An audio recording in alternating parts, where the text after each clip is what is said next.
बाबासाहेब आंबेडकरांचं आर्थिक धोरण बदलून मोदी सरकारने आता अलीकडे आता आपण पहा सगळे नेते जे भाजपचे आहे मोदी परिवार लिहितात, आता भाजप परिवार नाही राहिला त्यांचा, मोदी परिवारने या देशामध्ये जीएसटी कायदा आणला आणि या जीएसटीच्या माध्यमातून सर्वसामान्याला ज्या पद्धतीने लुटलं आपण पाहिलं असेल की परवा राज्याचे अर्थमंत्री अंतरिम बजेट मांडत होते, त्याच्यामध्ये ते सांगत होते की महाराष्ट्रातून सगळ्यात जास्त जीएसटी आम्ही देशाला दिलेली आहे, सगळ्यात मोठा वाटा देशातल्या जीएसटी मध्ये महाराष्ट्राचा आहे।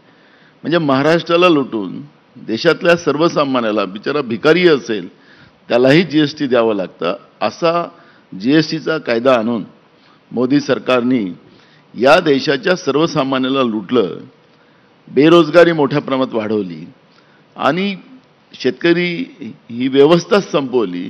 3 काळे कायदे आणि आजही त्याच्याबद्दलचे मोठे आंदोलन दिल्लीमध्ये चाललेले आहेत। शेतकरी आला नाही पाहिजे दिल्लीमध्ये म्हणून खिळे गाळले जातात, त्यांच्यावर बंदुकीच्या गोळ्या झाडल्या जातात, जीव घेतला जातो। शेतकऱ्यांना नरेंद्र मोदींनी लोकसभेमध्ये आतंकवादी, खालिस्तानी, आंदोलनजीवी या पद्धतीच्या शब्दाचा वापर केला। या देशाच्या अन्नदात्यांना ज्या पद्धतीनं खालच्या स्तरावर त्यांनी ज्या पद्धतीनं शेतकऱ्यांचा अपमान केला हा देशातला कुठलाही शेतकरी विसरणार नाही। देशाच्या संविधानिक व्यवस्थेला ज्या पद्धतीने संपवत आहे असं म्हणणार, संपवलं, या सगळ्या व्यवस्थेच्या बद्दलची भूमिका जनतेपर्यंत स्पष्ट मांडण्याची भूमिका आमची आहे आणि आज ते लोकांना कळायला लागलेलं आहे। त्याच्यामुळे मला असं वाटतं की महाराष्ट्रातलं चित्र मोदींच्या केंद्रातल्या सरकारला पुन्हा आता सत्तेत येऊ न देण्याची व्यवस्था महाराष्ट्रातली जनता करेल अशा पद्धतीचं चित्र आज महाराष्ट्रामध्ये आहे।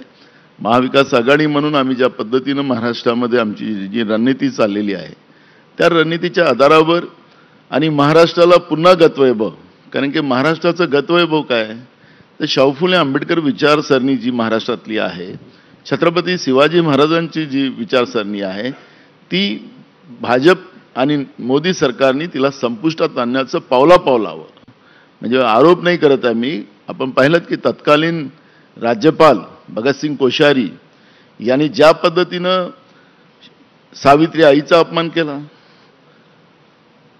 छत्रपती शिवाजी महाराजांचा अपमान केला, बाबासाहेब आंबेडकरांचा अपमान केला, महात्मा ज्योतिबा फुल्यांचा अपमान केला आणि त्या पद्धतीनं ते बोललेत आणि अर्ध्या डझनपेक्षा भाजपच्या मंत्र्यांनी या सगळ्यांचा अपमान, या विचाराचा अपमान करताना आपण पाहिलेला आहे।